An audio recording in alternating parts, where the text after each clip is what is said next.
তাহলে বুখারী শরীফ লেখা হইলো মাযহাব যারা মানতো তাদের নাম দিয়া, আপনি হঠাৎ বলতেছেন মাযহাব বেদাত। ইমাম বুখারীও হাম্বলি মাযহাব মানতো, তো ইমাম বুখারী বেদাতি। কেউ কেউ বলেন উনি শাফি মাযহাবের ছিলেন, তো উনি কি বেদাতি? নাউজুবিল্লাহ বলেন। যারা মাযহাব মানে তারা কবর পূজা করে, এইভাবে শিরক করে। মাযহাব মানা জরুরি কি না? মাযহাব মানা গুনাহের কাজ, জরুরি কেন? আল্লাহর কসম, আল্লাহে আল্লাহর কসম, আল্লাহে আল্লাহর কসম, 90 সাল থেকে নিয়ে এখন পর্যন্ত আমি কোনোদিন কোনো মাযহাবকে লক্ষ্য করে কথা বলিনি। সম্মানিত দর্শক, আহলে হাদিস শাইখদের এবং শাইখদের মুরিদদের একটা প্রশ্ন থেকে থাকে, সেটা হলো মাযহাব কেন মানবেন। আসুন এই ভিডিওর মাধ্যমে প্রমাণ করব মাযহাব কেন মানবেন, মাযহাব মানা কেন জরুরি। কথিত লামাযহাবী আহলে হাদিস শাইখ এবং শাইখদের মুরিদদের কাছে মাযহাব মানা শিরিক, অথচ এই শিরিক হওয়ার ব্যাপারে তাদের কোনো দলিল নেই। যদিও তাদের কাছে ইমাম আবু হানিফা রহমতুল্লাহকে মানা, অনুসরণ করা শিরিক এবং মাযহাব মানা শিরিক, কিন্তু তাদের কাছে তাদের শাইখদের অনুসরণ করা, শাইখদের মাযহাব মানা শিরিক নয়। শেখ আলবানীর মাযহাব মানা শিরিক নয়, ইমাম ইবনে তাইমিয়া রহমতুল্লাহের মাযহাব মানা শিরিক নয়, আব্দুর রাজ্জাক বিন ইউসুফের মাযহাব মানা শিরিক নয়, মতিউর রহমান মাদানির মাযহাব মানা শিরিক নয়, ব্রাদার রাহুল মূর্খের মতো তাকে অনুসরণ করা শিরিক নয়, আকবর বিন আবেদ আলী এই মূর্খেরকে অনুসরণ করা তাদের মতে শিরিক নয়। তাদের শাইখদের অনুসরণ করা জায়েজ, তাদের শাইখদের অনুসরণ করা ফরজ, আর ইমাম আবু হানিফা রহমতুল্লাহকে অনুসরণ করা শিরিক, অনুসরণ করা না জায়েজ, অনুসরণ করা হারাম। আরে ব্রাদার রাহুলের মতো মূর্খকে অনুসরণ করা যদি জায়েজ হয়, তাহলে তার থেকে শত শত গুণ ইমাম আবু হানিফা রহমতুল্লাহকে অনুসরণ করা ফরজ হবে। সম্মানিত দর্শক, কেন আমরা মাযহাব মানব, এ বিষয়ে আমরা মুফতি আরিফ বিন হাবিব সাহেবের জবান থেকে শুনে আসি। তাহলে বুখারী শরীফ লেখা হইলো মাযহাব যারা মানতো তাদের নাম দিয়া, আপনি হঠাৎ বলতেছেন মাযহাব বেদাত। ইমাম বুখারীও হাম্বলি মাযহাব মানতো, তো ইমাম বুখারী বেদাতি। কেউ কেউ বলেন উনি শাফি মাযহাবের ছিলেন, তো উনি কি বেদাতি? নাউজুবিল্লাহ বলেন। ইবনে হাজার আসকালানী রহমতুল্লাহ আলাইহি শাফি মাযহাবের ছিলেন, ওনাকে বলা হয় হাফিজুদ দুনিয়া। পুরা দুনিয়ার এমন কোন বিদ্যা নাই যা আল্লাহ ওনারে দেয় নেই। উনি এত কিছু বুঝাও শাফি মাযহাব মানলেন। ভাই ঝগড়া করবো না আমরা, এটা মনে রাখবেন। হানাফি সংকলন মানা, শাফি সংকলন মানা, মালিকি সংকলন মানা, হাম্বলি সংকলন মানা, এটা নতুন কোনো জিনিস নয়। সাধারণ মানুষ যেন একটা জিনিসকে সুন্দরভাবে মানতে পারে, এরকম একটা সংকলনের নাম হলো মাযহাব। আপনি এক জাতীয় হাদিসের মধ্যে বিক্ষিপ্ত হাদিস, একই বিষয়ে একাধিক হাদিস পাবেন, আপনি কোনটা মানবেন? মাযহাব আপনাকে বলে দিবে তুমি এমন একটা পদ্ধতি অবলম্বন করো, যেই পদ্ধতি অবলম্বন করলে নবীজির হাদিস আর আল্লাহর কোরআনের সমন্বয়ে আমল হয়ে যায়, এটার নাম মাযহাব।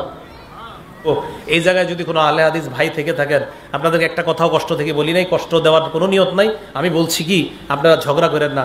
মাযহাবী ভাই যারা আছি, লামাযহাবী যারা, কেউ কারোর সাথে ঝগড়া করেন না। দেখেন এই মুস্তাহাব জিনিসগুলা নিয়ে আমাদের মাঝে ঝগড়া হইতেছে। হাত এইভাবে উঠানো, এতটুকু উঠানো, এতটুকু উঠানো, এক এক ইমামের নিকট মুস্তাহাব, কোনো ওয়াজিব বিষয় না। হাত এইভাবে বাঁধা, এইভাবে বাঁধা, এইভাবে বাঁধা, এক এক ইমামের নিকট মুস্তাহাব। এখন বলতে পারেন হুজুর আপনি কি করেন? আমি এটা করি, কানের পর্যন্ত। কেন? ইমাম আবু হানিফা রহমতুল্লাহ আলাইহির মাযহাব আমি মানি, হানাফি সংকলন, হানাফি সংকলন মানি আমি, হানাফি সংকলন মানি। ইমাম বুখারী শরীফের হাদিসগুলা কি আবিষ্কার করছে না সংকলন করছে? তাহলে ইমাম বুখারীর সংকলন, চলে আসা জিনিস সংকলন। ইমাম মুসলিম চলে আসা জিনিস সংকলন করছেন, ইমাম নাসাই চলে আসা জিনিস সংকলন করছেন। হানাফি মাযহাব ইমাম আবু হানিফা 40 জনের একটা ফিকহি বোর্ড দিয়ে চলে আসা কোরআন সুন্নাহকে একটা সংকলন করে রূপদান করছেন।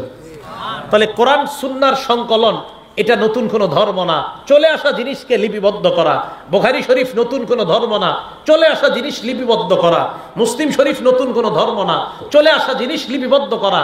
হানাফি মাযহাব নতুন কোনো জিনিস না, চলে আসা জিনিসকে একটা জায়গায় সংকলন করা। শাফি মাযহাব নতুন কোনো জিনিস না, কোরআন সুন্নাহকেই কোথাও একত্রিত করা। এজন্য আপনাকে আমাকে উল্টা পাল্টা বুঝ দিচ্ছে যে তুমি হানাফি মাযহাব মানো, তুমি ভুলের মধ্যে আছো। এখন থেকে আপনি জবাব দিবেন হানাফি মাযহাব মানি, আপনি জবাব দিবেন হানাফি মাযহাব মানি হলো কোরআন সুন্নাহর সমষ্টিগত একটা সংকলন, এই সংকলনের নাম হানাফি সংকলন, আমি এটা মানি। বলতে পারেন আপনি কেন মানেন? দেখেন হাদিসে আছে, নবীজি সাল্লাল্লাহু আলাইহি সাল্লামের এক হাদিসে আছে এই এতটুকু হাত উঠানো। কয়টা হলো? একটা। তাহলে বুক বরাবর হাত উঠানো, 2 কাঁধ বরাবর হাত উঠানো, 3 কান বরাবর হাত উঠানো। এখন আপনি আমারে বলতে পারেন আপনি হানাফি সংকলন কেন মানেন? আমি মানি এই কারণে, 1 নাম্বার বুক বরাবর, 2 নাম্বার কাঁধ বরাবর, 3 কান বরাবর। তাহলে নবীজি কয়টা কথা বলছে? 3টা। এখন আমি দেখলাম সর্বশেষ সীমানা হলো কান। এখন এই কান পর্যন্ত আনলে দেখেন তো বুকের উপর হাত উঠে কিনা, কাদের উপর উঠে কিনা। তাহলে কান পর্যন্ত আমল করলে নবীর 3 হাদিসের উপর আমল হয়ে যায়। এখানে 1 হাদিস আমল হয়, 2 হাদিস বাদ যায়। কাঁধ বরাবর 2 হাদিসের উপর আমল হয়, 1 হাদিস বাদ যায়। কান বরাবর 3 হাদিসের উপর আমল হয়ে যায়। এটাকেই হানাফি সংকলন বলা হয়। তো সহজ জিনিসটা কেন কঠিন ভাবে বুঝেন?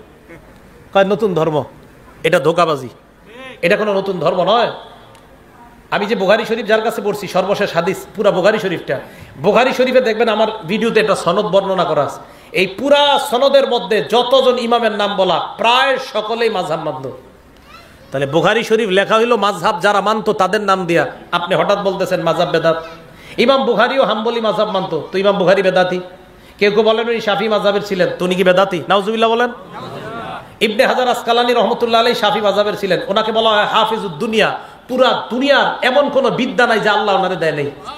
উনি এত কিছু বুঝাও শাফি মাযহাব মানলেন। ভাই ঝগড়া করবো না আমরা, এটা মনে রাখবেন। হানাফি সংকলন মানা, শাফি সংকলন মানা, মালিকি সংকলন মানা, হাম্বলি সংকলন মানা এটা নতুন কোনো জিনিস নয়। সাধারণ মানুষ যেন একটা জিনিসকে সুন্দরভাবে মানতে পারে এরকম একটা সংকলনের নাম হলো মাযহাব। আপনি এক জাতীয় হাদিসের মধ্যে বিক্ষিপ্ত হাদিস, একই বিষয়ে একাধিক হাদিস পাবেন, আপনি কোনটা মানবেন? মাযহাব আপনাকে বলে দিবে তুমি এমন একটা পদ্ধতি অবলম্বন করো যেই পদ্ধতি অবলম্বন করলে নবীজির হাদিস আর আল্লাহর কোরআনের সমন্বয়ে আমল হয়ে যায়। এটার নাম মাযহাব। এটার নাম কি? মাযহাব। তো এই জন্য মাযহাব মানে নতুন কিছু না। কোনো আলোচনা ইনশাল্লাহ মাযহাব সম্পর্কে পুরো একটা আলোচনা করব, সেদিন ইনশাল্লাহ বুঝিয়ে দেবো আসলে মাযহাব মানে নতুন কিছু না, মাযহাব মানে কোনো ধর্ম না। মাযহাব মানে বুখারী শরীফ যেমন, মুসলিম শরীফ যেমন, মাযহাবও তেমন, এমন একটা জিনিস।